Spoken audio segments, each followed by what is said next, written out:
La philosophie des enseignements de l'islam. Hadrat Mirza Ghulam Ahmed, que la paix soit sur lui.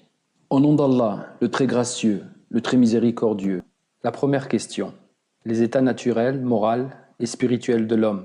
Bien qu'à première vue, les quelques remarques préliminaires faites au tout début de cet exposé peuvent paraître hors de propos, il n'en demeure pas moins essentiel de bien les assimiler si l'on veut apprécier adéquatement la réponse à la première question.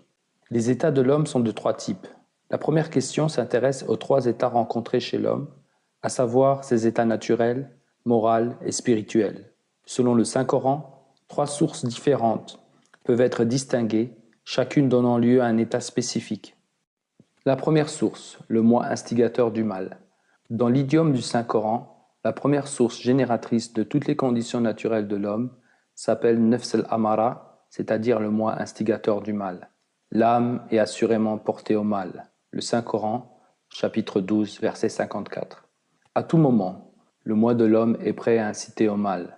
Cela signifie qu'il est un trait particulier du moi de l'homme, qui le pousse à commettre le mal, qu'il entrave son évolution vers la perfection, qui s'oppose à l'épanouissement de son état moral et qui le presse vers des comportements indésirables et malveillants. Ainsi, la propension à l'intempérance et au mal constitue chez l'homme un état instinctif qui gouverne son esprit avant qu'il parvienne à l'état d'immoral. C'est cela l'état naturel de l'homme.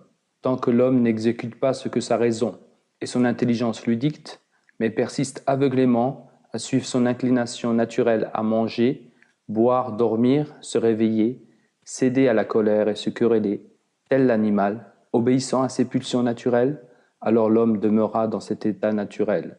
Cependant, obéit-il à sa raison et à son intelligence, et prend-il soin de bien régler sa vie, alors ces trois états, tels qu'ils ont été décrits, n'appartiennent plus à la catégorie des états naturels, mais sont appelés des états moraux.